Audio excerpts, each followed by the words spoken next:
Hello my dears, welcome to my YouTube channel. It's me Vichu. അപ്പോൾ 3-4 മാസമായിട്ട് എൻ്റെ ഫോണിൻ്റെ അവസ്ഥ ഇതാണ് കേട്ടോ. 2 വട്ടം ഡിസ്പ്ലേ നന്നാക്കി. 3-ാമത്തെ വട്ടം പോയപ്പോൾ അവർ പറയുക ഇത് നന്നാക്കുന്നതിലും ഭേദം പുതിയൊരെണ്ണം വാങ്ങുന്നതാണെന്ന്. കാരണം കയ്യിൽ നിന്നൊന്നും വീഴാതെ തന്നെ തനിയെ ഡിസ്പ്ലേ കംപ്ലൈൻറ്റ് ആവുകയാണ് കേട്ടോ. ഈ ഫോണ് 7 വർഷത്തെ കാലപ്പഴക്കം കൂടി ഉണ്ട്.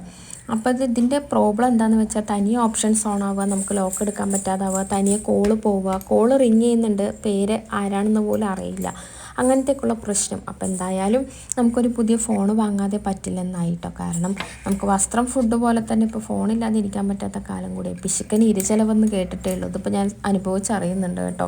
3-4 മാസം അതും വെച്ച് ഓട്ടിക്കൊണ്ടിരുന്നതാട്ടോ. അപ്പോൾ അത് പറ്റാതായപ്പോൾ വാങ്ങാൻ പോയതാണ്. അങ്ങനെ ഫോൺ വാങ്ങാൻ ഞാനും അനിയനും മോളും കൂടിയിട്ടാണ് പോയത് കേട്ടോ. കാരണം എനിക്ക് ഫോണിനെ കുറിച്ചൊന്നും വലിയ ഐഡിയ ഇല്ല. കഥ കേട്ടിരിക്കുന്ന കുട്ടികളെ പോലെയാണ് ഞാൻ ഫോണിൻ്റെ ഫീച്ചേഴ്സ് പറയുമ്പോൾ. അപ്പോൾ അത് സെലക്ട് ചെയ്യാൻ അറിയുന്ന ഒരാൾ തന്നെ വേണമല്ലോ എന്ന് വെച്ചാൽ അനിയനെ അങ്ങ് കൂട്ടിയിട്ട് പോയി. അപ്പോൾ എനിക്ക് എൻ്റെ ബഡ്ജറ്റിന് ഒത്തു വന്നതും എനിക്കിഷ്ടമായതും വിവോ 60E ആയിരുന്നു കേട്ടോ. അപ്പോൾ ഞാനത് സെലക്ട് ചെയ്തു. എനിക്ക് ഒത്തിരി സന്തോഷമായി. അങ്ങനെ ഞാനത് അൺബോക്സിങ് വീഡിയോ എടുത്തു. അപ്പോൾ ഇത്രയുള്ള വീഡിയോ. മറ്റൊരു വീഡിയോ ആയിട്ട് വീണ്ടും കാണാം. Tata bye, see you, take care.